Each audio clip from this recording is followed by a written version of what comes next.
تو اس طریقے سے آپ کر سکتے ہیں. اور جناب بس اس طریقے سے میرا کمبل دھل گیا تھا اور میں دھوپ میں نے اسے ڈال دیا اور شام میں ہٹا لیا. بس یہ تھی ہمارے بلینکٹ کی کہانی. اور جناب آج آپ لوگ سے یہ چھوٹی سی ٹپ جو تھی نا میں شیئر کرنا چاہتی تھی. نارملی ولاگس تو بناتی ہی رہتی, میری کوشش ہوتی کہ آپ لوگوں کو تھوڑی تھوڑی گھر کی ٹپس بھی میں دیتی چلوں نا. تو میں یہ گئی تھی شاپنگ کرنے نا, ایک اسٹور میں گئی تھی. نارملی ڈائجسٹو بسکٹس جو ہے نا عام دکانوں پہ ملتے نہیں ہیں. جب میں ڈائٹ کرتی ہوں تو میں اپنی ڈائجسٹو بسکٹس لینے گئی تھی, تو میں نے کہا کہ چلیں تھوڑی بہت شاپنگ بھی کر لیتے ہیں. تو یہ جو ہے نا فنائل ہے. اچھا اس میں گئی نا تو جو گلنٹ والی کمپنی ہوتی ہے, گلنٹ, اور جو مہنگی مہنگی برانڈز ہیں فنائل کی, ان کی جو یہ بوٹل تھی نا وہ 600 روپے کی تھی, 600 اور کچھ اوپر. اور جو یہ تھی نا پانڈا والوں کی جو ہماری پاکستانی برانڈ تھی, یہ جو تھی نا یہ 300 320 اس طریقے سے مجھے جو ہے وہ مل گئی تھی. اور بلیو می اتنی اچھی اس کی خوشبو, اتنا گاڑھا پن. 5-6 ڈھکن میں نے اس بوٹل میں ڈالے جو پرانی بوٹل پڑی تھی فنائل کی خالی, اور پانی سے بھر کے مکس کر دیا. اب جب بھی میں پوچھا لگاتی ہوں نا تو میں آرام سے جو ہے نا یہ پانی ڈال کے اور پوچھے لگا لیتی ہوں. اور دوسری بات, کبھی بھی بالٹی میں فنائل یہ والا پانی والا فنائل ڈال کے پوچھا نہ لگائیں, پھر پوچھا اچھا نہیں لگے گا. ہاں یہ زمین پہ ڈال دیں فنائل اور اس کے بعد آپ پوچھا لگا لیں تو ہر جگہ سے جو ہے نا آپ کا کلین آؤٹ ہو جائے گا. اور دوسری بات, جو کچن کی سلپ, بعض اوقات سلپ کی چمک چلی جاتی ہے, بندہ کہتا ہے کہ یہ سلپ پہ چمک کیوں نہیں رہی, تو آپ نے کیا کرنا ہے کہ آپ نے یہی جو میں نے یہ فنائل لی ہے, ایک قطرہ کوئی بھی اور فنائل ہے, میں صرف آپ لوگوں کو یہ بتا اس لیے رہی ہوں اس کے پرائز وغیرہ تاکہ آپ لوگوں کو اندازہ ہو جائے کہ کتنی مہنگی ہیں برانڈز. اور بعض اوقات ایسی چیز ہوتی ہیں جو ہمارے پاکستان میں بننی ہیں وہ اتنی سستی ہوتی ہیں, تو کیوں ہم اپنے بجٹ کو کنٹرول نہ کریں, کیوں ہم جو ہے نا فضول خرچیاں کریں. ٹھیک ہے, تو یہی چھوٹے چھوٹے طریقے ہوتے ہیں جس طریقے سے اپنے بجٹ کو جو ہے نا کنٹرول اور مینٹین کر کے رکھ سکتے ہیں. تو بس میں کیا کرتی ہوں, ایک قطرہ سلپ پر ڈال دیتی ہوں یہ گاڑھے گاڑھے فنائل کا, اور ڈسٹنگ والا کپڑا لاسٹ ٹائم کو جب کچن کی بالکل کلیننگ ہو جاتی ہے تو اس کو مار لیتی ہوں. اس سے کیا ہوتا ہے, اس سے جو جیسے صاف کچن میں بھی چونٹیاں وغیرہ تو آتی ہی ہیں نا نارملی اس موسم میں, تو وہ بھی آپ کی نہیں آئیں گی, صاف ستھرا رہے گا. اور فرش بھی ایک دن سے دوسرے دن تک صاف ستھرے ہی چمکتے رہیں گے. چلے آتے ہیں اپنے ٹاپک کی طرف. ٹاپک ہم لوگ کیا کرتے ہیں نا کہ ہم لوگ اپنے رشتوں کو نبھانے کے چکر میں, جیسے ہمیں کسی نے کہہ دیا کہ مجھے تم 100 روپے دے دو, ٹھیک ہے, تو میں نے اس کو 100 روپے دے دیے. اب میں یہ نہیں سوچ رہی کہ بھائی میں جو اس کو 100 روپے دے رہی ہوں اور میرے پاس تو پیچھے اتنا بجٹ ہی نہیں ہے, میں کس طریقے سے اس میں, مجھے خود سے زیادہ ضرورت ہے 100 روپے کی, یا مجھے جو ہے نا جب میں مانگوں گی تو یہ بندہ مجھے دے گی نہیں, تو اس ٹائم نہیں سوچا, ہم نے دے دیا اور وہ بندہ لے کے کھا کے بیٹھ گیا. اب جب مانگنے کا وقت آیا تو ہمیں لحاظ اور مروت مار رہی ہے, حالانکہ ہمیں اس سے زیادہ ان پیسوں کی ضرورت ہے. یہ والی جو چیز ہوتی ہے نا, اس کو بہت سارے آپ پہلو دے سکتے, جیسے کہ رشتوں میں نہ کرنا آنی چاہیے. کہتے ہیں نا لوگ, آپ نہ کرنا سیکھیں. ہم لوگ کو نہ کرنی آتی ہی نہیں ہے, ہم ہاں جی جی جی جی ہو جائے گا, جی ہو جائے گا. اگلا کہتا ہے یہ بالکل فارغ ہے, یہ بے وقوف ہے, اس سے کام نکالتے رہو, اس کا تو کوئی اور مقصد, مطلب وہ بندہ جو ہے نا بس وہ آپ کی کمزوری پکڑ لیتا ہے کہ یہ بندہ مجھ سے ڈر رہا ہے, اور بس اب اس کو ڈرا کے نا اس بندے سے مجھے کام لینا ہے. کیوں بھائی, ہم کیوں کسی کا ڈریں گے؟ جب ہم کھائیں گے اپنا, پیئیں گے اپنا, رہیں گے اپنے گھر میں, تو پھر دوسرے سے ڈرنے کا فائدہ کیا؟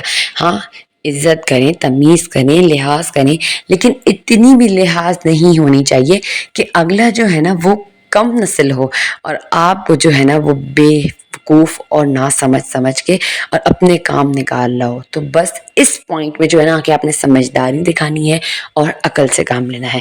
پوائنٹ نمبر 2 یہ ہوگا کہ آپ کو اگر کوئی کہتا ہے نا کہ تم تو ہو ہی ایسی, تمہاری غلطی ہے, یہ تمہاری وجہ سے ہوا ہے, یہ تم نے کیا ہے, تم بے وقوف ہو, تم ایسی ویسی, تو ہم لوگ کیا کرتے ہیں کہ ہم اس ٹائم پہ بالکل سٹاپ ہو جاتے ہیں, لوگوں سے کٹ ہو جاتے ہیں, ایک سائڈ پہ کہ بیٹھ جاتے ہیں کہ نہیں میں تو ایسی ہوں, دل میں, ہاں کہ میں تو ایسی ہوں, میں تو ویسی ہوں, اس نے مجھے ایسے بول دیا, اس نے مجھے ایسے.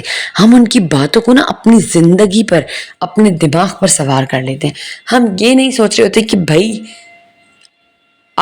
وہ تو بے وقوف ہے, اس کو تو کسی کی عزت کرنی نہیں سکھائی گئی. آپ تو سمجھدار بنے, آپ کیوں اپنی زندگی کا دائرہ تنگ کر رہی ہیں ان کی باتوں کو سن کے اور دیکھ کے. میں کہتی ہوں ایسے بندے کی باتوں کو فار گرانٹیڈ لیں اور اس کی باتوں کی کوئی فکر ہی نہ کریں, مٹی ڈالیں یا مٹی کا تیل ڈالیں اس کی باتوں پر. پوائنٹ نمبر 3, آپ جو ہے نا ہمیشہ دوسروں کے اندر گھسنے والی عادت ختم کر لیں. آپ دیکھیں بعض اوقات جو ہے نا ہم لوگ نا قدرے ہو جاتے ہیں, لوگ ہماری قدر ہی نہیں کر رہے ہوتے. چھوڑو یار یہ تو فضول ہے, اس کی تو باتیں ہی فضول ہے, یہ تو ہے ہی ایسی. آپ نے اگر یہ سن لیا نا, آپ سمجھ جائیں کہ آپ نے رشتوں کو بہت زیادہ چڑھا لیا ہے. اب آپ نے کیا فارمولہ لگانا ہے؟ اب آپ نے اگنور کا فارمولہ لگانا ہے. کیسے؟ آپ کو کسی نے فون کیا, یار آج ہمارا گیٹ ٹوگیدر ہم جا رہے ہیں, تو مانگے بولو نہیں میرے بہت کام ہے آج, میں بالکل بھی فارغ نہیں, فون بند. زیادہ باتوں کی ضرورت ہی نہیں ہے. یقین کریں وہ لوگ جو ہے نا کچھ دنوں کے لیے چپ ہو جائیں, فون کرنا چھوڑ دیں, فون آئے زیادہ بات نہ کریں, خاموشی سے اچھی طریقے سے بات کریں اور فون بند کر دیں.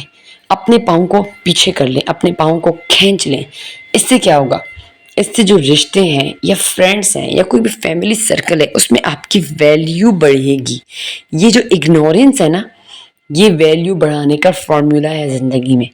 اگر آپ کسی کو اگنور کر رہے ہیں نا, بعض اوقات آپ کو تکلیف بھی ہو رہی ہوتی ہے کہ یار بہت مطلب محبت کرنے والے بندے بھی ہوتے ہیں زندگی میں جنہیں ہم اگنور نہیں کرنا چاہتے, لیکن پھر مجبوری میں آ کے اپنی قدر کروانے کے لیے ہمیں انہیں اگنور کرنا پڑتا ہے. جب آپ کریں گے تو یقین کریں وہ جو اگنورینس میں وہ جو ٹائم ہوگا جو آپ تنہائی میں گزاریں گے, اور پھر جب وہ ٹائم آئے گا جب وہ بندہ آپ کی قدر کرے گا, آپ سے محبت کرے گا, آپ کی عزت کرے گا, اس اگنورینس کے بعد وہ ٹائم اس ٹائم سے کئی زیادہ خوبصورت ہوگا جو آپ نے تنہائی میں گزارا ہوگا. تو اگر آپ کو رشتے میں چاہیے محبت قدر کروانی ہے تو اگنورینس کے فارمولے کو اپنی زندگی میں اپلائی ضرور کریں. نمبر 4, آپ نے کیا کرنا ہے, لاسٹ پوائنٹ آپ لوگ ساتھ میں شیئر کروں گی اور پھر میں آؤں گی اپنی آئس کریم کی ریسیپی کی طرح. لاسٹ میں خاموش رہنا سیکھیں. دوسروں کی باتوں میں, دوسروں کے گھروں میں, دوسروں کے مسئلوں میں انوالو ہونا چھوڑ دیں. اس سے آپ اپنی قدر ختم کر دیں گے. خاموش رہیں. کہ کوئی دو بندے آپس میں لڑ رہے ہیں, آپ چپ کر کے بیٹھے رہیں, اور اگر اٹھ سکتے ہیں تو اٹھیں اور وہاں سے چلے جائیں. آپ ان بندوں کی باتوں میں نہ بول کر خود کو بھی میلا کچیلا نہ کریں. ٹھیک ہے؟ جو انسان کہتے ہیں نا کہ کم کھاؤ, کم بولو, کم سو, یہ تینوں کے تینوں جو ہے نا یہ تھیراپیز ہیں. تو اگر آپ زندگی میں کہتے ہیں نا لوگ مجھے سکون کی گولی دو, مجھے سکون ملے, مجھے نیند آئے تو سکون کی آئے, میں رہوں تو سکون میں رہوں, تو سکون کا فارمولہ اگر آپ چاہتے ہیں نا کہ آپ زندگی میں آئے تو سکون آپ خود لائیں گے. اور کیسے لائیں گے؟ خاموش رہ کر لائیں گے. خاموش رہنا سیکھیں. اپنی باؤنڈریز بنا لیں. لوگوں کو پتہ ہونا چاہیے کہ بھائی یہ بندہ یہ بندی اس ٹائم ہم سے بات نہیں کرے گی, یا یہ بندہ یا بندی کسی کے معاملے میں نہیں بولتی. آپ یقین کریں لوگوں کو پہلے آپ نے سمجھانا پڑے گا کہ آپ کیا ہیں, آپ کی ویلیو کیا ہے, آپ کی باؤنڈریز کیا ہیں. تو اگر آپ کو لگتا ہے کہ آپ منہ سے تو سمجھا نہیں سکتے نا لوگوں کو, جا کے کوئی آپ کی بات سنے گا تو نہیں, آپ خاموش رہیں, اگنور کریں, لحاظ کریں, لیکن نہ کرنا بھی سیکھیں. تو چلے آتے ہیں اپنی ریسیپی کی طرف. آپ لوگوں نے پورے ولاگ میں دیکھا ہوگا کہ میں نے پہلے بنا لی تھی کسٹرڈ. نارملی جو کسٹرڈ بنتی ہے وہ بنا لی, لیکن پانی نہیں ڈالنا, گاڑھے گاڑھے دودھ میں آپ نے بنانی ہے. کسٹرڈ بنا لی, اس کے اندر 2 الائچی ڈال دی. اچھا یہ وہ والی آئس کریم ہے نا جو ہم بچپن میں چھوٹے چھوٹے ہوا کرتے تھے, ہمارے نانا ابو ہمیں گلی سے دلا کے دیا کرتے تھے, اور اس کے اوپر روح افزا ڈلا ہوا ہوتا تھا. یہ 90s والی آئس کریم جو ہے نا آج میں نے بنائی اور اپنے بچوں کو کھلائی اور اپنے بچپن کی یاد کو جو ہے نا تازہ کیا. تو یہ میری آئس کریم کی مشین ہے. اس کی بھی چھوٹی سی کیوٹ سی کہانی ہے.